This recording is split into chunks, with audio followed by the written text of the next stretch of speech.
না, কারণ আমি আল্লাহ এমন বিচারক। আমি সূরা ফাতিহার মধ্যে বলে দিয়েছি, মালিকি ইয়াউমিদ্দিন,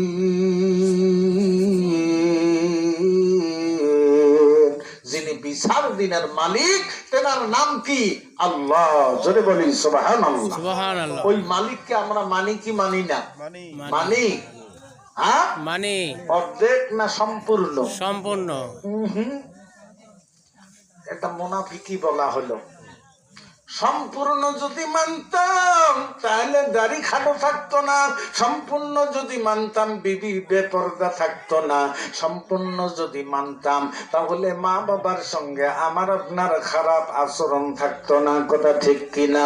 ও নবীর উম্মত, ও নবীর গোলাম, আমি আপনি যখন পায়খানায় বসি, আমি আপনি 2 নম্বর করার জন্য যখন বসি, তখন বলেন তো দেখি, শুধু পায়খানা করি না প্রসাবও করি? একটা না দুইটা? দুইটাই। একটা না দুইটা? দুইটা। ও নবীর আশিক, নবীর গোলাম, কোন মানুষ যদি বলে আমি একটা করব, পায়খানা করব, প্রসাব করব না, যত কষ্ট হোক না কেন আমি আটকায়া রাখবো, তাহলে মানুষটা রুগ্ন হয়ে যাবে, তার অসুখ হয়ে যাবে কয়েকদিন। এই নিয়ম ব্যবহার করলে, কথা ঠিক না ঠিক, সে ব্যাধি যুক্ত হয়ে যাবে, অসুখ যুক্ত হয়ে যাবে।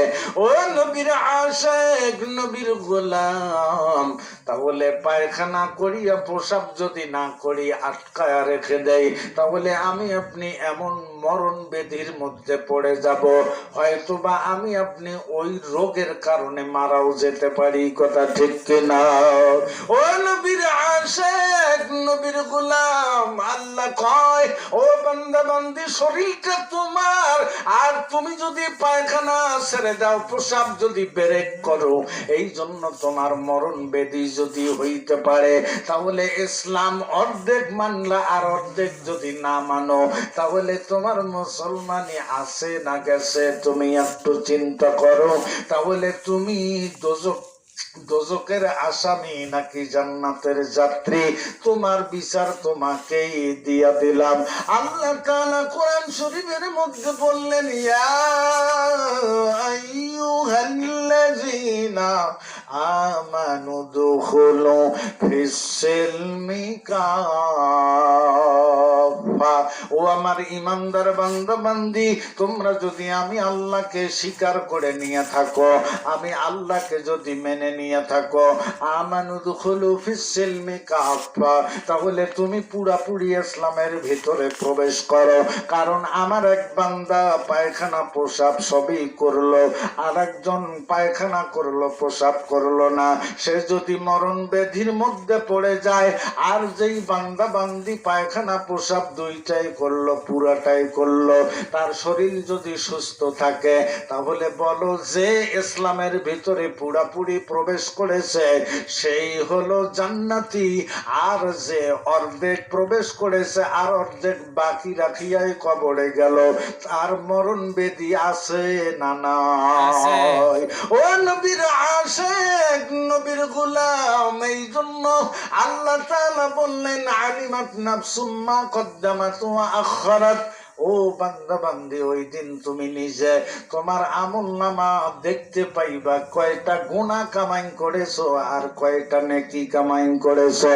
কাফনের কাফন খুলিয়া দেখো বান্দি, পর্দা পুশিদা করছে নাকি?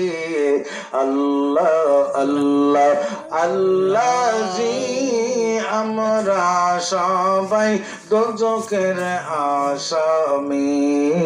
আল্লাহ আল্লাহ আল্লাহ আল্লাহ আল্লাহ আল্লাহ আল্লাহ আল্লাহ আল্লাহ আল্লাহ। জোরে বলেন আল্লাহ। যাও বান্দা বান্দির উপরে, তখন তুমি কি করো? আল্লাহ কয়, তখন আমি আকাশ থেকে বৃষ্টি নাজিল করি। জোরে বলি সুবহানাল্লাহ। আবার মুসা পয়গম্বর বলল, আল্লাহ গো, এর চাইতে যদি বেশি খুশি হও তাহলে কি করো? আল্লাহ জবাব দেয়, তখন আমার বান্দা বান্দির বাড়িতে মেহমান পাঠায় দেই। জোরে বলি সুবহানাল্লাহ। মুসা পয়গম্বর ডাক দিয়ে বলে, আল্লাহ আরো যদি বেশি খুশি হয়ে যাও তখন কি করো? কয় যে আমার বান্দা বান্দির ঘরের ভিতরে একজন কন্যা সন্তানের জন্ম গ্রহণ করায় দেই। জোরে বলি সুবহানাল্লাহ। ও মা,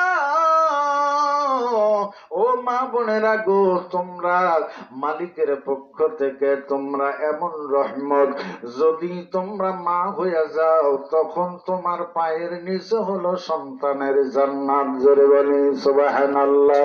মায়েরই পদ তলে, মায়েরই কদম তলে সন্তানের জান্নাত মিলে, সে কথা মোদের রাসূল বলে, সে কথা মোদের রাসূল বলে। জোরে বলি সুবহানাল্লাহ। মায়ের দোয়া লও রে যুবক, মায়ের দোয়া লও, বিপদে পর আল্লাহর কত দয়া। জোরে বলি সুবহানাল্লাহ। আল্লাহ ডাক দিয়া বলে, ও মুসা পয়গম্বর, আমার বান্দা বান্দির ঘরের ভিতরে যখন একজন কন্যা সন্তান জন্মগ্রহণ করে, আর এক বান্দা বান্দির ঘরের ভিতরে যখন একজন পুত্র সন্তান জন্মগ্রহণ করে, আল্লাহ কয় ওই পুত্রর, ওই ছেলে সন্তানের মা বাবার একটা শক্তির দরকার আছে। ওই ছেলেটাকে বলে দেই, আমি আল্লাহ বলি, ও আমার বান্দা, তুমি যে তোমার মা বাবার ঘরের ভিতরে জন্মগ্রহণ করলা, তুমি বড় হইয়া তোমার মা বাবার শক্তি বাড়ায় দাও। জোরে বলি সুবহানাল্লাহ। যাদের ছেলে আছে কয়েকটা, মা বাবার জন্য শক্তি হয় কিনা? হয় কিনা? বলেন, জোরে বলেন। কি শক্তি বাড়ে না কমে? ও নবীর উম্মতেরা গো, মা বোনেরা গো, তোমাদের শক্তি আর পুরুষের শক্তি এক সমান হইতে পারে না। দেখেন মেয়ে মানুষ কত বড় রহমত মা বাবার কাছে। এই দুনিয়ার পুরুষ মানুষগুলোর কাছে একজন মেয়ের জন্য চারজন পুরুষ জীবন দিতে রেডি হয়ে থাকে। জোরে বলি সুবহানাল্লাহ। একজন পুরুষের জন্য চারজন কিন্তু জীবন দেওয়ার জন্য রেডি নয়, কিন্তু একজন মেয়ে মানুষের জন্য চারজন পুরুষ জীবন দেওয়ার জন্য রেডি। কে কে শুনবেন? শুনবেন কে কে জীবন দেওয়ার জন্য? ওই মেয়েটার বাবার সামনে মেয়েকে কেউ যদি বেইজ্জত করে, বাবা জীবন দিয়ে দিবে, মেয়ের বেইজ্জতি গ্রহণ করবে না, মেনে নিবে না। ঠিক না বেঠি? হ্যাঁ, ঠিক কিনা? ও যুবক ভাইরা, কিন্তু আমরা আমাদের মা বোনদের মর্যাদা কমায় দিয়েছি।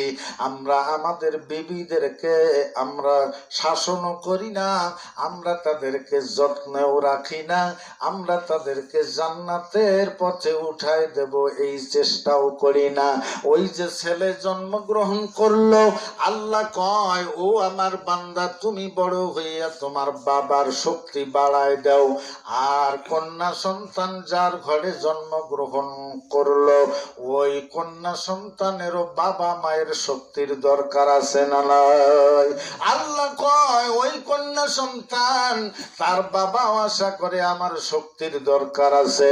আল্লাহ নিজে বলে, ওই ছেলেকে বলে দিলাম তোমার বাবার শক্তি বাড়াও। আর কন্যার বাবার শক্তির যেহেতু দরকার আছে, ওই কন্যা সন্তানের বাবার পক্ষে আমি আল্লাহ দাঁড়ায় যাই। জোরে বলি সুবহানাল্লাহ। আরো জোরে বলি সুবহানাল্লাহ। ও নবীর আশিক, নবীর গোলাম, আমাদের মর্যাদা এত বেশি হওয়ার পরেও, কন্যা সন্তানের মর্যাদা বেশি হওয়ার পরেও, আজকে বাঙালি আমাদের ঘরে কন্যা সন্তান জন্মগ্রহণ করলে আমরা বেজার হয়ে যাই। ঠিক কিনা? মন খারাপ করে ফেলে। ও দয়ার মা